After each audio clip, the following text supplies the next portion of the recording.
Hello friends, welcome back to my channel. ಇವತ್ತಿನ ವಿಡಿಯೋದಲ್ಲಿ ನಾನು ಗೋಧಿ ಕಡುಬು ಮತ್ತು ಮೆಂತ್ಯ ಚಟ್ನಿ ರೆಸಿಪಿನ ನಿಮ್ಮ ಜೊತೆ ಶೇರ್ ಮಾಡ್ತಾ ಇದ್ದೀನಿ. ಈ ಗೋಧಿ ಹಿಟ್ಟಿನ ಕಡುಬು ಹಬ್ಬೆನಲ್ಲಿ ಬೇಯಿಸಿ ಮಾಡೋದ್ರಿಂದ ಇದು ಆರೋಗ್ಯಕರ, ಹಾಗೆಯೇ ಸಾಂಪ್ರದಾಯಿಕವಾದ ಅಡುಗೆ ಅಂತಲೇ ಹೇಳ್ಬೋದು. ಇದಕ್ಕೆ ಬೆಸ್ಟ್ ಕಾಂಬಿನೇಷನ್ ಮೆಂತ್ಯ ಚಟ್ನಿ.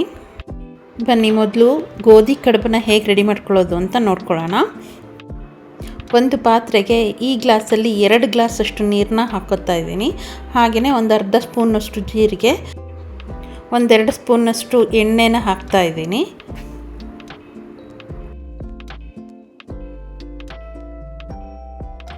ಇದೇ ನೀರಲ್ಲಿ 1-2 ಸ್ಪೂನಷ್ಟು ಉಪ್ಪು, ಅಂದರೆ ರುಚಿಗೆ ಎಷ್ಟು ಬೇಕೋ ಅಷ್ಟು ನೋಡಿಕೊಂಡು ಉಪ್ಪನ್ನು ಹಾಕ್ಕೋಬೇಕು. ಇವಾಗ ಈ ನೀರನ್ನು ಚೆನ್ನಾಗಿ ಕುದಿಯೋಕೆ ಬಿಡಬೇಕು. ಇದು ಇಷ್ಟು ಕುದಿಬೇಕಾದ್ರೆ ಇದಕ್ಕೆ 1-2 ಸ್ಪೂನಷ್ಟು ಅಕ್ಕಿ ಹಿಟ್ಟನ್ನು ಸೇರಿಸ್ಕೊಳ್ಳೋಣ. ಈ ಗೋಧಿ ಹಿಟ್ಟಲ್ಲೂ ಮಾಡ್ಕೋಬೋದು. ಗೋಧಿ ಹಿಟ್ಟಲ್ಲೇ ಮಾಡಿದ್ರೆ ಕಡುಬು ಅಗಿಯುವಾಗ ಜಿಗಿ ಆಗುತ್ತೆ, ಗಟ್ಟಿ ಆಗುತ್ತೆ. ಈ ಸ್ಟೇಜಲ್ಲಿ 1-2 ಸ್ಪೂನಷ್ಟು ಅಕ್ಕಿ ಹಿಟ್ಟನ್ನು ಹಾಕಿ ಕಲಿಸ್ಕೊಂಡ್ರೆ ಕಡುಬು ಮೃದುವಾಗಿ ಈಸಿಯಾಗಿ ಜಗಿಯೋದಕ್ಕೆ ಬರುತ್ತೆ. ಹಾಗೆಯೇ ರುಚಿಯಾಗಿ ಕೂಡ ಆಗುತ್ತೆ. ಅಕ್ಕಿ ಹಿಟ್ಟು ಹಾಕಿದ ಮೇಲೆ ಗಂಟಿಲ್ಲದೆ ಇರೋ ಥರ ಚೆನ್ನಾಗಿ ಕಾಯಾಡಿಸ್ಕೊಂಡು ಸ್ವಲ್ಪ ಕುದಿಯೋದಕ್ಕೆ ಬಿಡಬೇಕು. ಇಷ್ಟು ಕುದ್ದಾದಮೇಲೆ ಇದಕ್ಕೆ ಒಂದು 3-4 ಸ್ಪೂನಷ್ಟು ಗೋಧಿ ಹಿಟ್ಟನ್ನು ಹೀಗೆ ಮೇಲೆ ಹಾಕ್ಕೋಬೇಕು. ಇದನ್ನು ಕಲಸಿದ್ರೆ ಚಪಾತಿ ಹಿಟ್ಟಿನ ಹದಕ್ಕೆ ಆಗೋ ರೀತಿಯಲ್ಲಿ ಒಂದು ಅಂದಾಜಿಗೆ ಗೋಧಿ ಹಿಟ್ಟನ್ನು ಹಾಕ್ಕೋಬೇಕು. ಹೀಗಾಗಿ ಒಂದು 2-3 ನಿಮಿಷ ಹಾಗೆಯೇ ಕುದಿಯೋದಕ್ಕೆ ಬಿಡಬೇಕು. ಒಂದು 5 ನಿಮಿಷ ಕುದ್ದಾದಮೇಲೆ ಇದನ್ನು ಒಂದು ಸ್ಪೂನ್ ಅಥವಾ ಕೋಲಿನ ಸಹಾಯದಿಂದ ಈ ಥರ ಎಲ್ಲ ಒಣ ಹಿಟ್ಟನ್ನು ಬಿಸಿನೀರಲ್ಲಿ ಕದಡ್ಕೋಬೇಕು.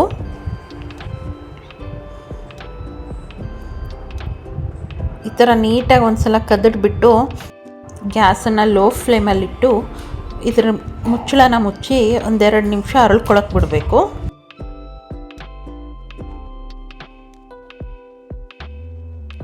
ಇವಾಗ 2 ನಿಮಿಷ ಆಗಿದೆ. ಗ್ಯಾಸ್ ಆಫ್ ಮಾಡ್ಕೊತಾ ಇದ್ದೀನಿ.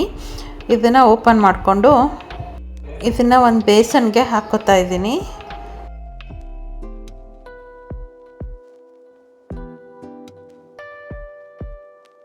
ಇವಾಗ ಈ ಹಿಟ್ಟು ಬಿಸಿ ಇದೆ, ಸ್ವಲ್ಪ ಹೊತ್ತು ತಣ್ಣಗಾಗೋದಕ್ಕೆ ಬಿಡೋಣ.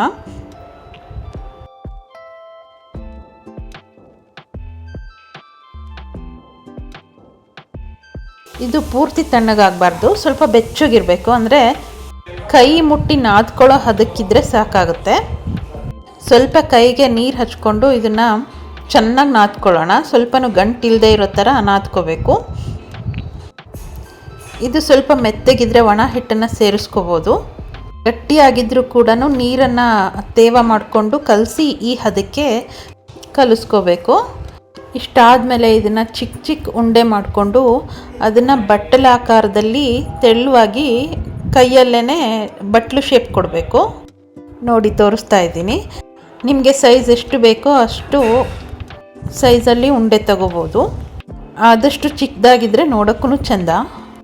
ನೋಡಿ ಈ ಥರ ಕೈಯಲ್ಲೇ ಬಟ್ಟಲ ಆಕಾರನ ಹಿಟ್ಟಿಗೆ ಕೊಟ್ಟು ಸೈಡಲ್ಲಿ ಇಟ್ಕೊತಾ ಇದ್ದೀನಿ. ಹಾಗೆಯೇ ಇದೇ ಥರ ಎಲ್ಲ ಹಿಟ್ಟನ್ನು ಉಂಡೆ ಮಾಡಿ ಈ ಶೇಪಲ್ಲಿ ಮಾಡಿ ಇಟ್ಕೊತಾ ಇದ್ದೀನಿ.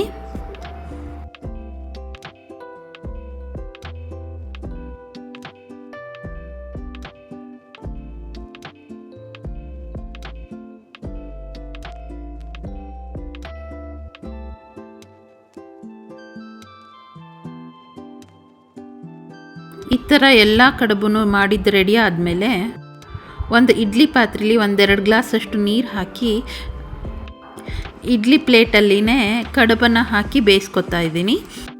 ಇಡ್ಲಿ ಪಾತ್ರೆ ಬದಲು ನಾರ್ಮಲ್ ಪಾತ್ರೆನಲ್ಲೂ ಸಹ ನೀರಲ್ಲಿ ಹಬೆಯಲ್ಲಿ ಇದನ್ನು ಬೇಯಿಸ್ಕೋಬೋದು. ಈ ಥರ ಒಂದೊಂದು ಪ್ಲೇಟಲ್ಲೂ ಎಷ್ಟು ಹಿಡಿಯುತ್ತೋ ಅಷ್ಟು ಕಡುಬುಗಳನ್ನ ಹಾಕಿ ಪ್ಲೇಟಲ್ಲಿರೋ ಹೋಲನ್ನು ಕ್ಲೋಸ್ ಮಾಡಬಾರ್ದು, ಅದನ್ನು ಓಪನ್ನೇ ಬಿಡಬೇಕು. ಹೀಗೇ ಎಲ್ಲ ಪ್ಲೇಟಲ್ಲೂ ಎಷ್ಟು ಹಿಡಿಯುತ್ತೋ ಅಷ್ಟು ಕಡುಬುಗಳನ್ನ ಹಾಕಿ ಇದರ ಮುಚ್ಚಳ ಮುಚ್ಚಿ ಹೈ ಫ್ಲೇಮಲ್ಲಿ 10-15 ನಿಮಿಷ ಇದನ್ನು ಬೇಯಿಸ್ಕೊತಾ ಇದ್ದೀನಿ.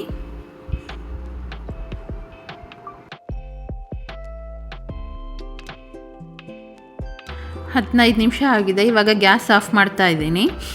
ಇದನ್ನು ಗ್ಯಾಸ್ ಆಫ್ ಮಾಡಿದ ತಕ್ಷಣ ಲಿಡ್ನ ಓಪನ್ ಮಾಡಬಾರ್ದು. ಸ್ವಲ್ಪ ಹರಳ್ಕೊಳ್ಳೋದಕ್ಕೆ ಒಂದು 5 to 10 minutes ಬಿಡಬೇಕಾಗುತ್ತೆ. 10 ನಿಮಿಷ ಆದಮೇಲೆ ಇದನ್ನು ಓಪನ್ ಮಾಡ್ಕೊತಾ ಇದ್ದೀನಿ. ನೋಡಿ, ನಮ್ಮ ಗೋಧಿ ಕಡುಬು ಚೆನ್ನಾಗಿ ಬೆಂದಿದ್ದಾವೆ. ಇದನ್ನು ಒಂದು ಸ್ಪೂನಿನ ಸಹಾಯದಿಂದ ಒಂದು ಪಾತ್ರೆಗೆ ತೆಗೆದಿಟ್ಕೊತಾ ಇದ್ದೀನಿ. ಇದಕ್ಕೆ ಬೆಸ್ಟ್ ಕಾಂಬಿನೇಷನ್ ಅಂದರೆ ಮೆಂತ್ಯ ಚಟ್ನಿ. ಅದಕ್ಕೂ ಕೂಡ ಮೆಂತ್ಯ ಕಾಳನ್ನ ಯೂಸ್ ಮಾಡಿರೋದ್ರಿಂದ ಆರೋಗ್ಯಕ್ಕೆ ತುಂಬ ಒಳ್ಳೆಯದು. ಅದನ್ನು ಹೇಗೆ ಮಾಡೋದು ಅಂತ ನೋಡ್ಕೊಂಬರೋಣ. ಇದನ್ನು ಮಾಡೋದಕ್ಕೆ ಮೊದಲು ಒಂದು ಮಿಕ್ಸಿ ಜಾರ್ಗೆ 2 ರಿಂದ 3 ಸ್ಪೂನಷ್ಟು ಮೆಂತ್ಯ ಕಾಳನ್ನ ತಗೋತಾ ಇದ್ದೀನಿ.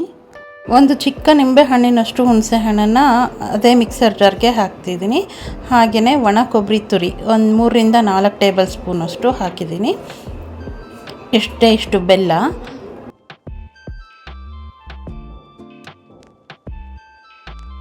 ಹತ್ತರಿಂದ 15 ಒಣ ಮೆಣಸಿನ್ಕಾಯಿನ ಸೇರಿಸ್ತಾ ಇದ್ದೀನಿ.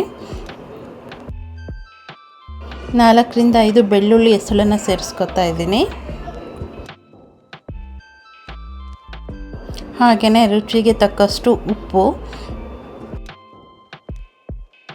ಮತ್ತು ಒಂದು ಅರ್ಧ ಸ್ಪೂನಷ್ಟು ಜೀರಿಗೆನ ಸೇರಿಸಿ ಒಂದು 7 ರಿಂದ 8 ಎಸಳು ಕರಿಬೇವನ್ನು ಸಹ ಸೇರಿಸ್ತಾ ಇದ್ದೀನಿ.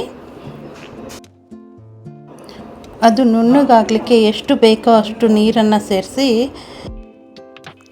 ಇದನ್ನು ಗ್ರೈಂಡ್ ಮಾಡ್ಕೊಳ್ಳೋಣ. ಇವಾಗ ಇದು ಗ್ರೈಂಡ್ ಆಗಿದೆ.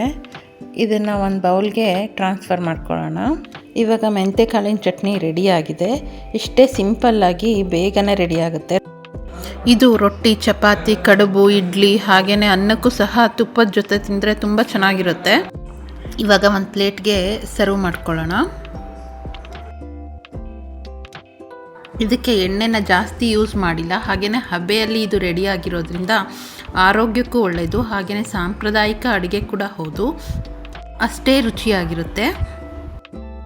ಈ ಕಡುಬಿನ ಜೊತೆ ಮೆಂತ್ಯ ಚಟ್ನಿ ಹಾಗೆಯೇ ಒಂದು ಸ್ಪೂನ್ನಷ್ಟು ತುಪ್ಪ ಹಾಗೆ ಕಾಯಿ ಚಟ್ನಿ ಜೊತೆ ತಿಂತಾ ಇದ್ದರೆ ರುಚಿ ಹೇಳೋಕ್ಕೆ ಸಾಧ್ಯ ಇಲ್ಲ, ಅಷ್ಟು ಚೆನ್ನಾಗಿರುತ್ತೆ. ನೀವು ಒಂದು ಸಲ ಟ್ರೈ ಮಾಡಿ, ಟೇಸ್ಟ್ ಹೇಗಿದೆ ಅಂತ ತಿಳಿಸಿ. ಯಾರೆಲ್ಲ ಈ ವಿಡಿಯೋ ನೋಡ್ತಾ ಇದ್ದೀರಾ ನನ್ನ ಚಾನೆಲ್ನ ಸಬ್ಸ್ಕ್ರೈಬ್ ಮಾಡ್ಕೊಳ್ಳಿ. ಹಾಗೆ ಲೈಕ್ ಮಾಡಿ ಮತ್ತು ಕಾಮೆಂಟ್ ಮಾಡಿ. ಡಿಫ್ರೆಂಟ್ ಆಗಿರೋ ಮತ್ತೊಂದು ರೆಸಿಪಿ ಜೊತೆ ನಿಮಗೆ ಮತ್ತೆ ಸಿಗ್ತೀನಿ. Thank you for watching.